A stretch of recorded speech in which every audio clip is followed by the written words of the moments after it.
Hi, I'm Wendy Zukerman and you're listening to Science Versus from Gimlet Media. This is the show where we pit facts against our future. On today's show, we're asking, could the US be run entirely on renewable energy? Like, is it even possible?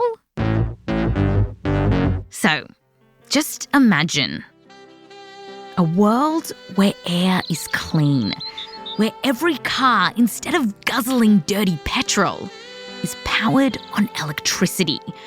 Imagine a world where houses are plastered with solar panels and in the distance, factories no longer pump out smoke, but instead wind turbines taller than trees blow in the wind. Yes, all around us, our computers, heaters, jetpacks are powered by the wind and the sun. Just imagine a world... Wendy, we get it. Really? We get it. All right. Well, that's the dream of the renewable future. And the thing is, we need to start making this dream a reality soon. Because the best science tells us that to reduce the risk of catastrophic climate change, we have to drastically cut our greenhouse gas emissions by 2050. That's only 33 years away. 33 years to completely change the way we live. And one path to save our planet is to run the world on 100% renewable energy. Can we do it? And for today's episode, let's make it easy and just focus on the United States. Two scientists who reckon that the US can do this are Mark Jacobson, a professor at Stanford, and Mark Delucchi at the University of California at Berkeley. Here's Mark. Yeah, the second Mark, the one at Berkeley. We don't need engineering miracles. We don't need new Nobel Prizes in physics. We just don't. Yes, Mark thinks we already have almost all the technology that we need to make this renewable dream a reality. But many scientists don't agree, and this debate over how far renewables can take us has snowballed into a bar fight. Well, the academic version of one. The battle reached fever pitch just a few months ago when a paper was published by 21 academics criticising Mark and his team's work. And this fight got international attention. It was picked up by the New York Times, the Washington Post, the Economist, and more. And Mark, he was pissed. Jesus Christ. Frankly, I am just absolutely astounded at the degree of vituperativeness. Vituperativeness? What exactly does that mean? Vituperative is saying really nasty, sharp insults. Wait, I'm going to look this up. Vituperative. Bitter and abusive. Yep. And part of the reason why this fight has gotten so bitter is because Mark's work cuts down the energy sources that we can use to just the cleanest and greenest. Right now, we get our energy from a range of sources. Coal and petrol, obviously, but also natural gas, nuclear power, biomass, solar power, wind and hydropower. And Mark's work strikes out all of those, except three. He's looking at whether the US can be run using only wind, water and heart. Go Planet! Oh, no, that's Captain Planet. He's looking at whether we can use wind, solar power and a little bit of water from hydropower to run the US. But some say that his idea is just too starry-eyed. I think, frankly, and forgive my swearing, I think that's a little bit of a chick cop-out. I think it's a little bit of an unwillingness to say, I think it's an unwillingness to be hard-headed. And for the academics who criticised Mark and his team, this isn't about not being hard-headed. They say the stakes are high, and Mark's 100% renewable future has problems that you just can't overlook. If we just ignore them and just assume we're going to have this utopia, I think we're going to be in for a sharp realisation. This is Christopher Clack, a renewables researcher at Vibrant Clean Energy in Colorado. And Chris was the lead author on the paper that criticised Mark's work. He says that if we just use wind, water and solar, our power might not be reliable, which could mean mass blackouts. Now, that's okay for you and me, so long as Game of Thrones isn't on.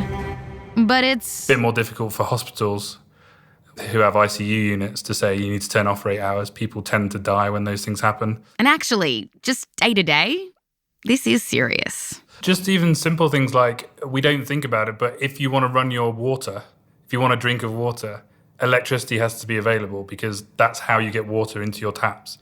If you don't have electricity, you don't have running water. And Chris says that if the energy situation becomes dire, we might end up crawling back to burning dirty coal and other fossil fuels. So, who's right? Is a 100% renewable future just a pipe dream? How far can renewables really take us? When it comes to renewable energy, there's a bit of vituperativeness. But then there's science. Science versus renewables is coming up just after the break.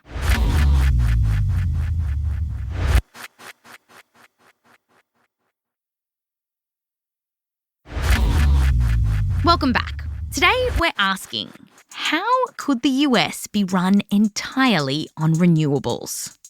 And to do that, we'll look at the following pieces of the energy puzzle. 1, transport. 2, homes and businesses. And 3, what happens when the sun doesn't shine and the wind doesn't blow? Will we always have access to HBO?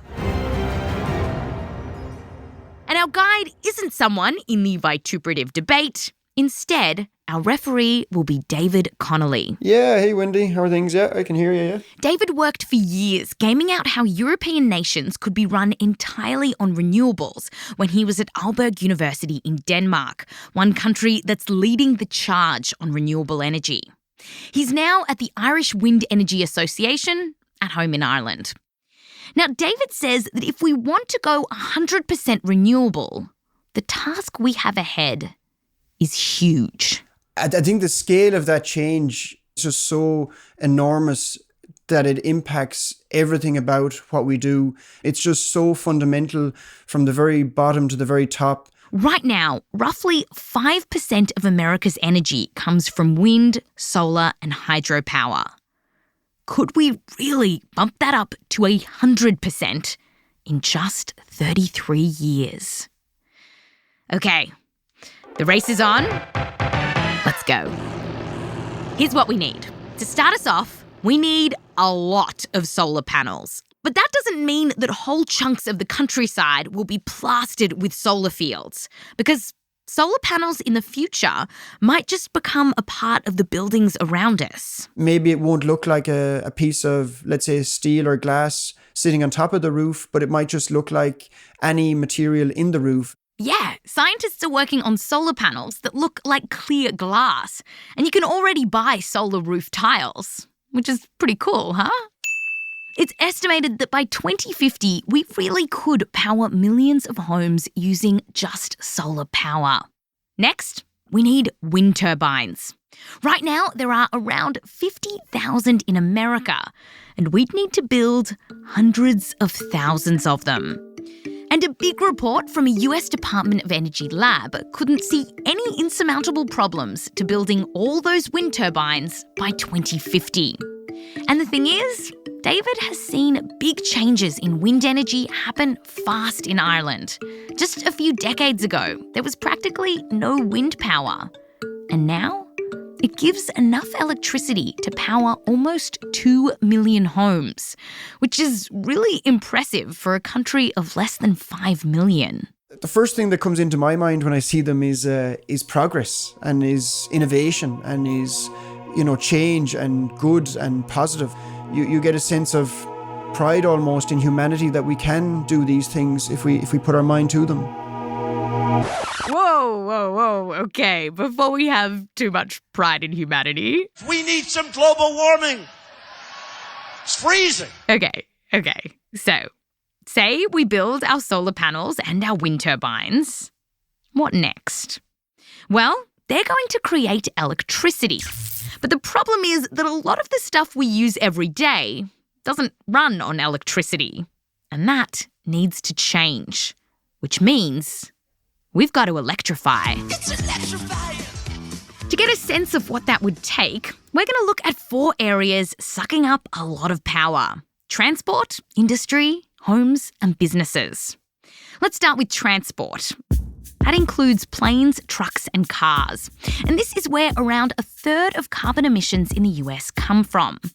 And David says that when it comes to getting cars to run on renewables, this will be straightforward. We're going to switch to electric cars. 10 years ago, it was definitely one of the solutions, whereas now it's the solution.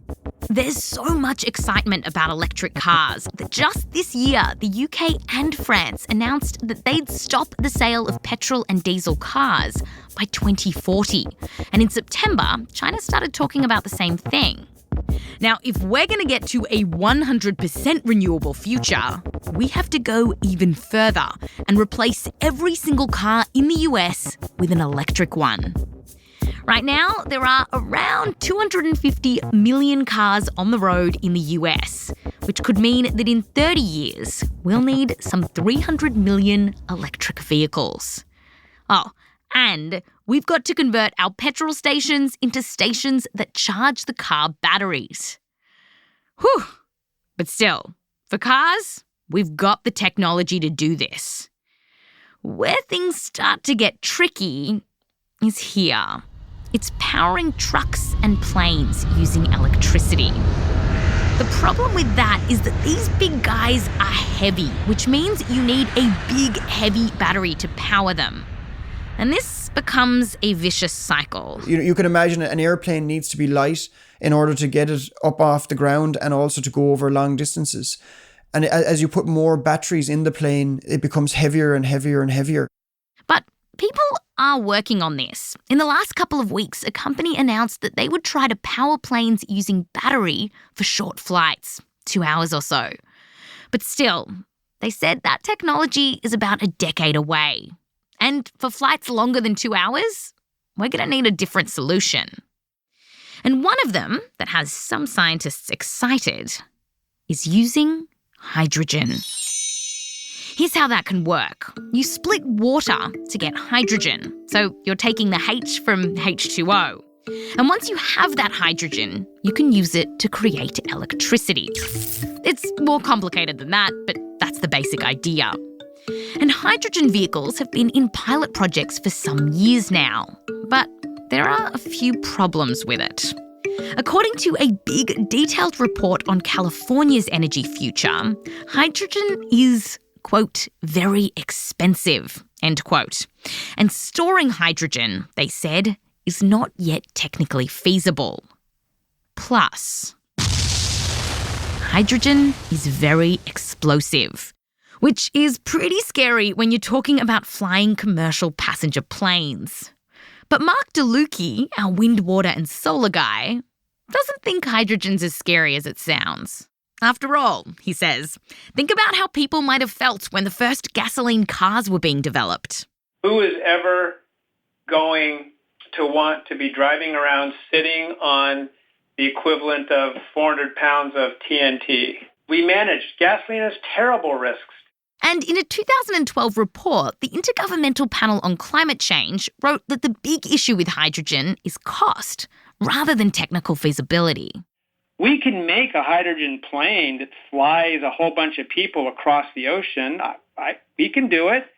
Something close to it's already been done. It's not a huge technical issue. But here's the thing.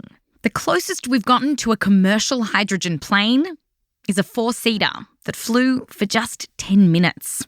It was a pilot project. A pilot project. It was on a plane. Anyway, a survey published this year of more than 100 energy experts from around the world found that aviation was, quote, a weak link in the chain to a 100% renewable energy future, end quote. Conclusion. Can we power all transport with electricity? Not entirely. We could power all of our cars, but for trucks and planes, we need something different. And we haven't quite worked that out yet. Okay, so the next sector that needs to be run on renewables is industry. Here, think factories, manufacturing plants, mining, concrete and glass production. Basically everything in the built world. And all that industry accounts for about 30% of our carbon dioxide emissions. Now, a lot of industry, like manufacturing those electric cars we'll need, making clothes and canned foods, that actually can be run off electricity. That's according to a report by the IPCC.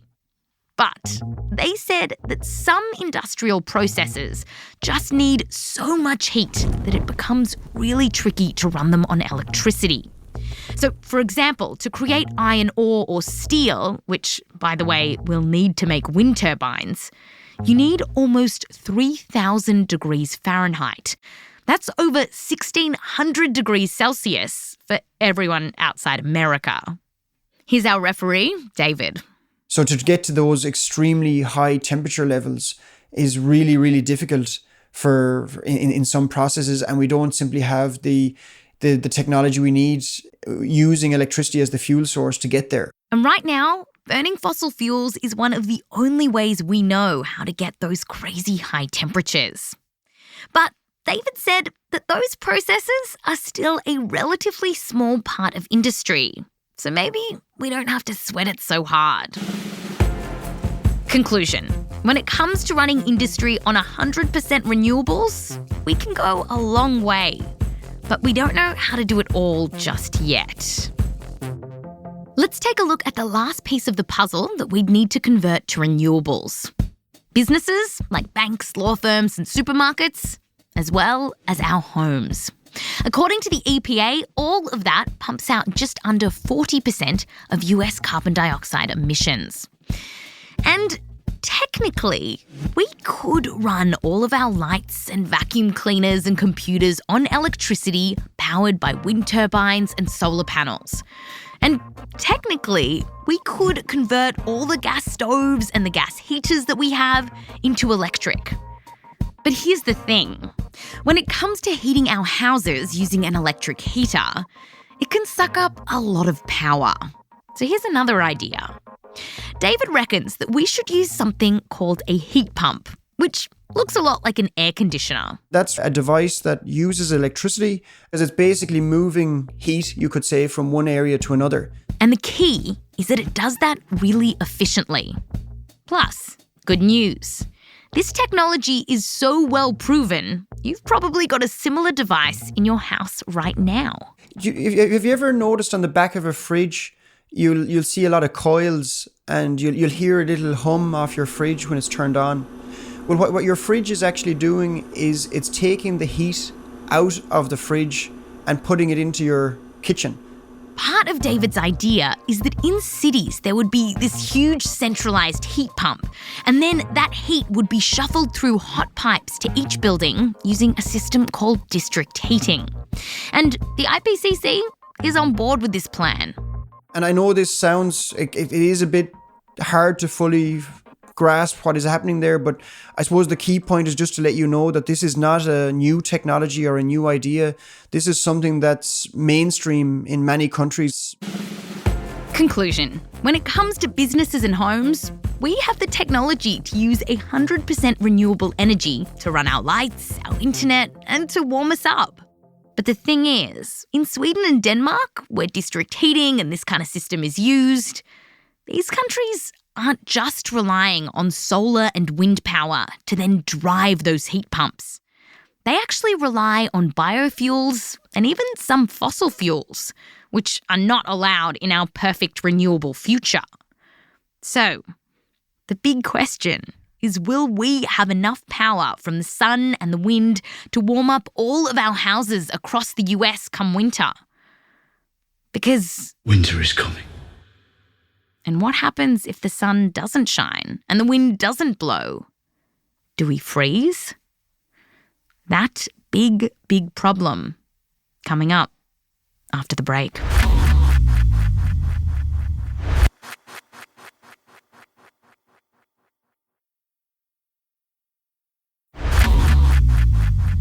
Welcome back. So, we've learned that we have the technology right now to power a lot of our lives using renewables.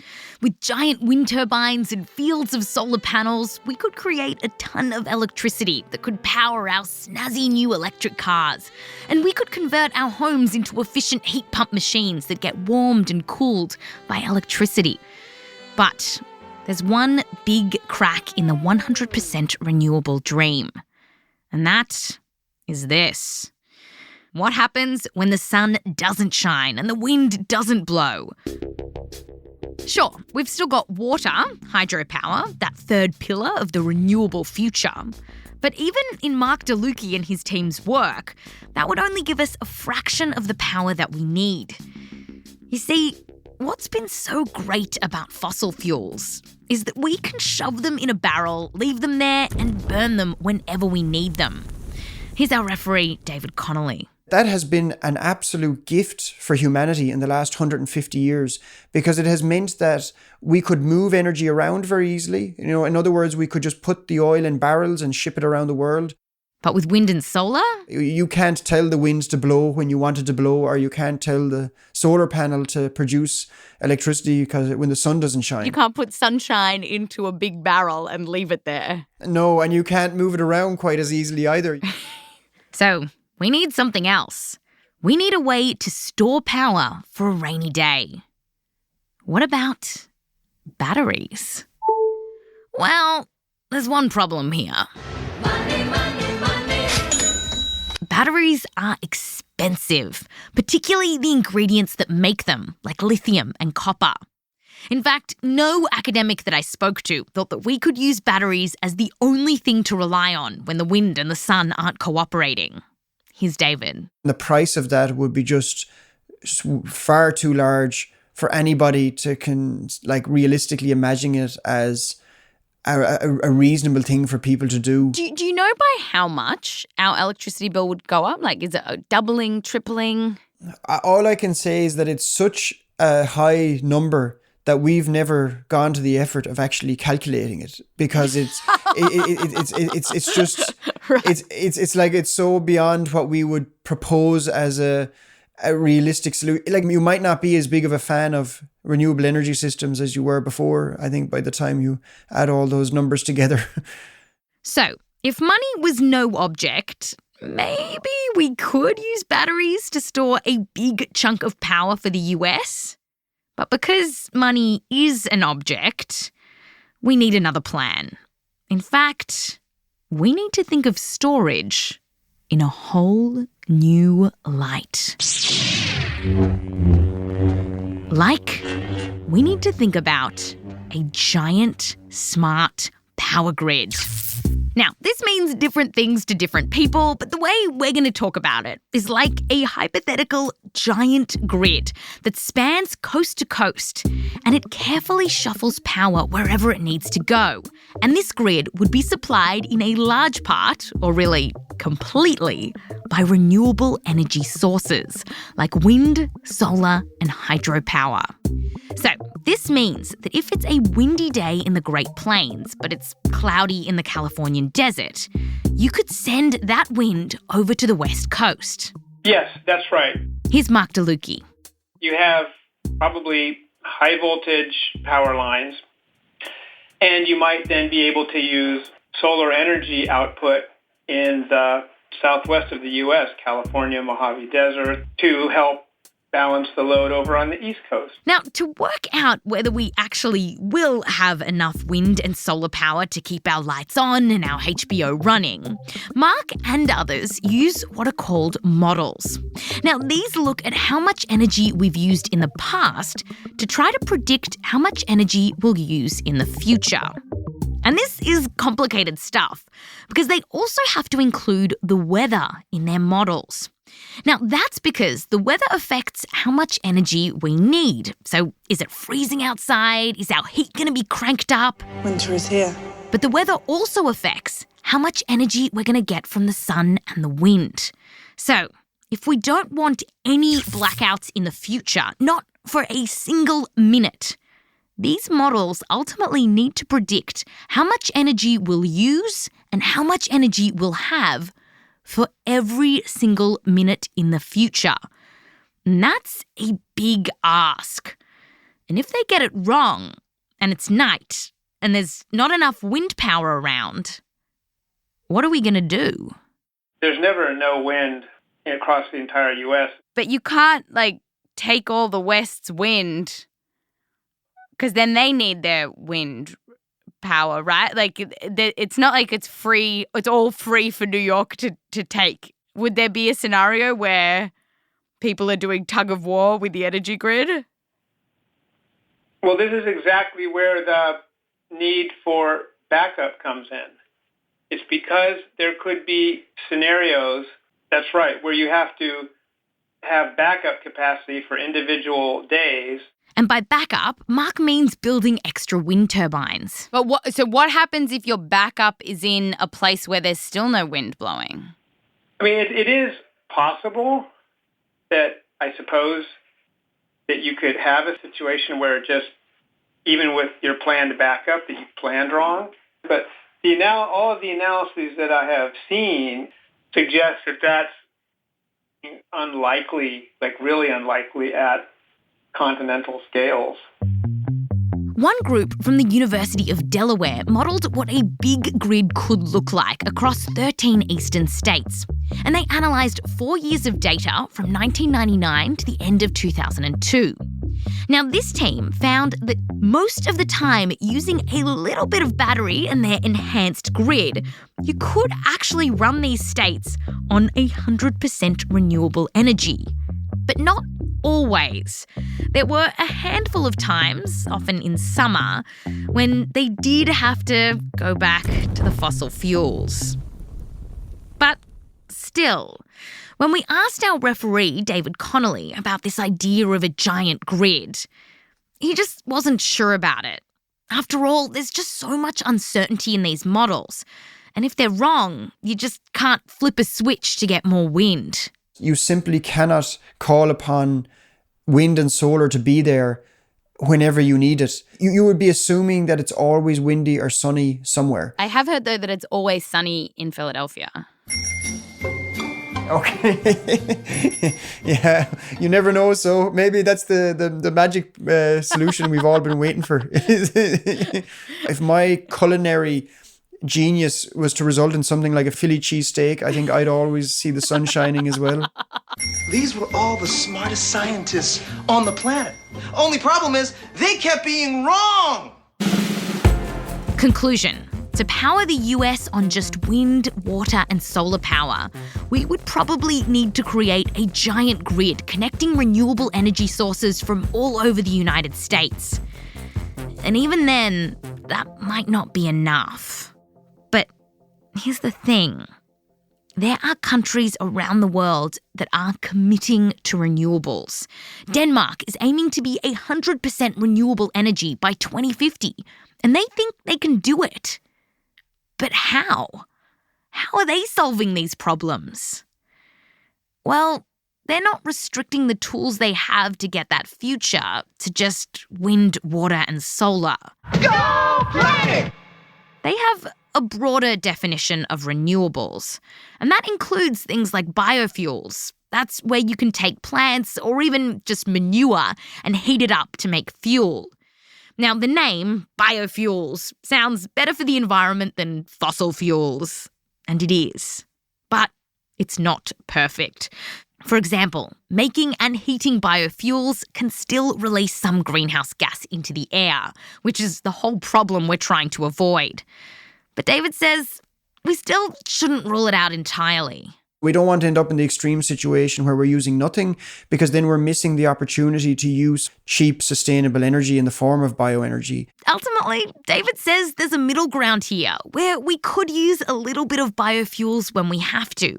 And this is what the IPCC, the leading body on climate change, kind of says we should do.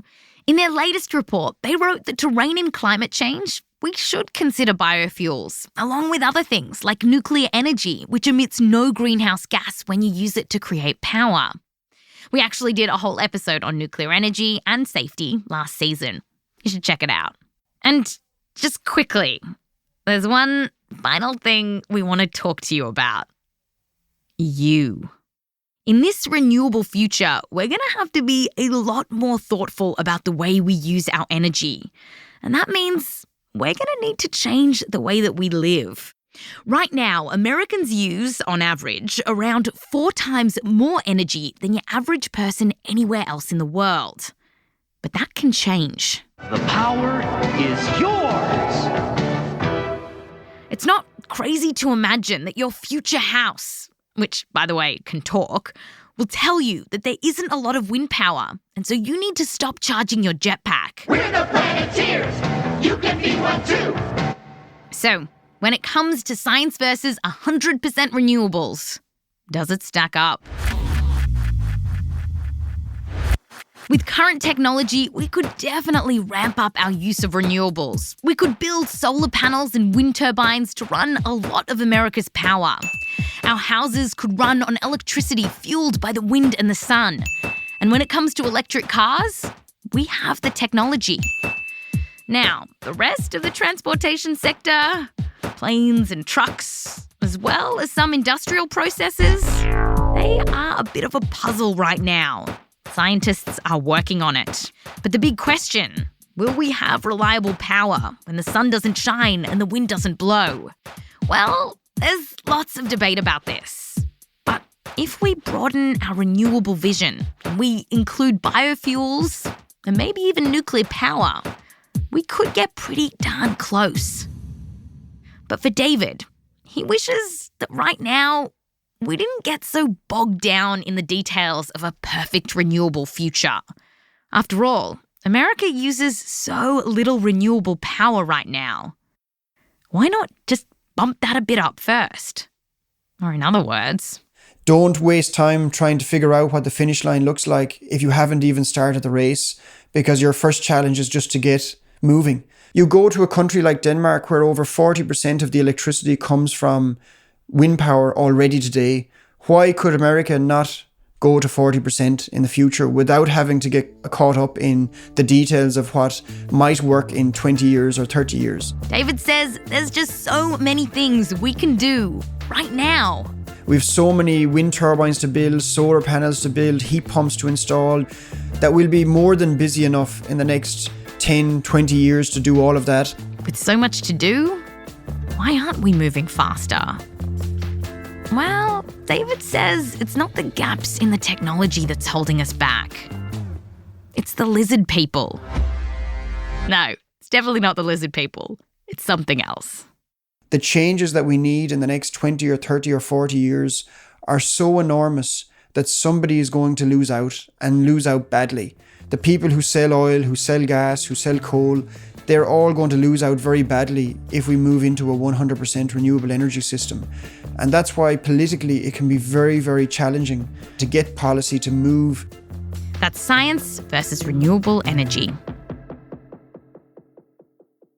And before we finish off today, we spoke to a lot of different academics for this show. Unfortunately, we couldn't include them all.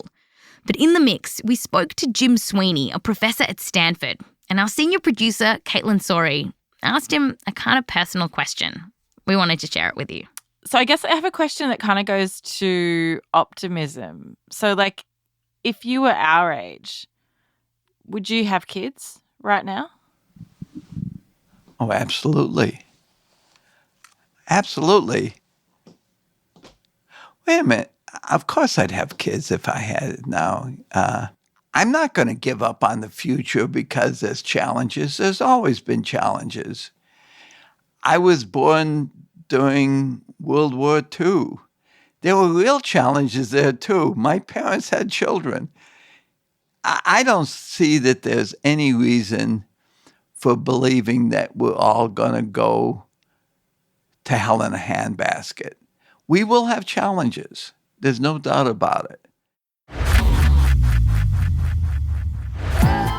This episode has been produced by me, Wendy Zukerman, Heather Rogers and Shruti Ravindran. Production help from Rose Rimler. Our senior producer is Kaitlyn Sawrey. We're edited this week by Blythe Terrell and Annie Rose Strasser, with extra help from Rachel Ward. Fact-checking by Michelle Harris. Sound design by Martin Peralta. Music written by Bobby Lord. For this episode, we also spoke to Professor Vijay Modi, Professor Mark Jacobson, Dr. Gorm Bruun Andresen, Professor Willett Kempton, Dr. Dylan McConnell, and Dr. Jane C.S. Long. And an extra thanks to the Zukerman family. Thank you, guys. Now, next week, we're tackling one of the biggest mysteries of all. Bigfoot. Does it exist? Parks and Recreation, how can I help you? Hello, my name's Wendy, and I'm calling from the podcast Science Versus. And I heard that you guys had a Bigfoot sighting. Uh-huh. I'm Wendy Zukerman. Back to you next time.